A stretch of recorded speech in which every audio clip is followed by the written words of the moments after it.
Saudara, kita beralih ke informasi lain. Polda Jawa Timur telah menahan Bribtu FN, poluan yang membakar suaminya. Meski ditahan, Bribtu FN masih bisa merawat ketiga anaknya yang masih berusia di bawah 3 tahun. Bribtu FN kini masih ditempatkan di Pusat Pelayanan Terpadu Rumah Sakit Bayangkara. Hal ini dilakukan karena Bribtu FN diketahui memiliki anak kembar berusia 4 bulan dan masih membutuhkan ASI, sementara satu anaknya berusia 2 tahun. Sementara itu, tim psikiater juga terus mendampingi dan juga memantau kondisi psikis dari anak dan tersangka Bribtu FN. Lalu bagaimana penanganan hukum terhadap pelaku dan benarkah ada unsur gangguan psikologis baby blues pada pelaku yang baru beberapa bulan melahirkan? Kita akan tanyakan kepada jurnalis Kompas TV, Alfian Rahman di Mapolda Jawa Timur. Alfian, selamat siang. Kasus ini bukan kasus kriminal biasa. Diduga pelaku juga mengalami gangguan psikologis pasca melahirkan. Cara apa kemudian akan digunakan polisi untuk menangani kasus ini, Alfian?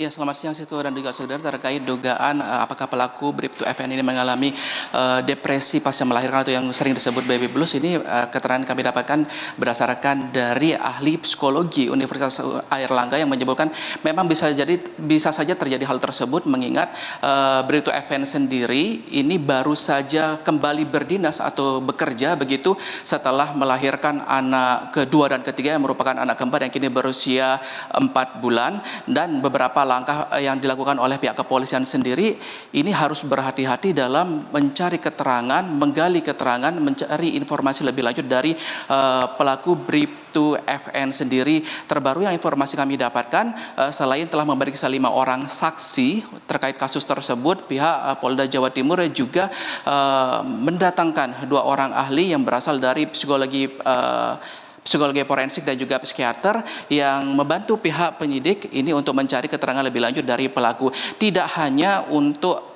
mencari keterangan, menyelidiki kasus tersebut, namun 2 ahli ini juga mendampingi pelaku dalam pendampingan psikologis, termasuk juga untuk ketiga anak pelaku yang memang masih berusia di bawah 3 tahun. Ini menjadi fokus utama dari pihak kepolisian Polda Jawa Timur untuk masa depan dan juga kehidupan dari anak-anak pelaku dan juga korban. Berikut petikan wawancara kami dengan Kapolda Jawa Timur, Irjen Pol Imam Sugianto. Semua sudah mendapatkan perhatian yang cukup serius. Kita juga sudah memberikan pendampingan. Kita harapkan kita tidak mau ada korban polisi 2 kali. Jadi kita rawat betul, psikisnya sehat, ya. Si anak kita Dila ini, kemudian kita akan mencoba merembukan antara keluarga untuk bagaimana ke depan membesarkan anak-anaknya supaya menjadi orang yang normal, yang sehat, ya.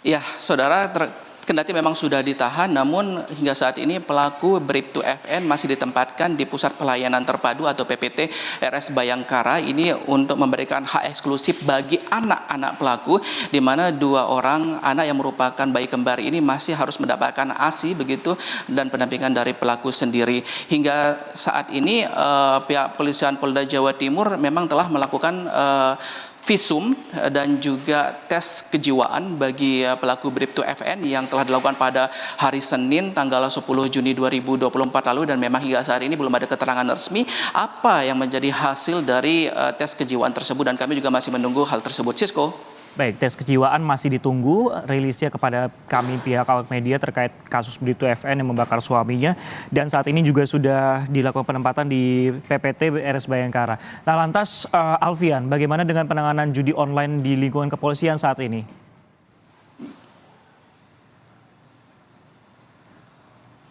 Ya, Sisko, ada beberapa upaya yang dilakukan oleh pihak kepolisian untuk memberantas ataupun mencegah adanya permainan atau aplikasi judi online. Salah satunya yang dilakukan oleh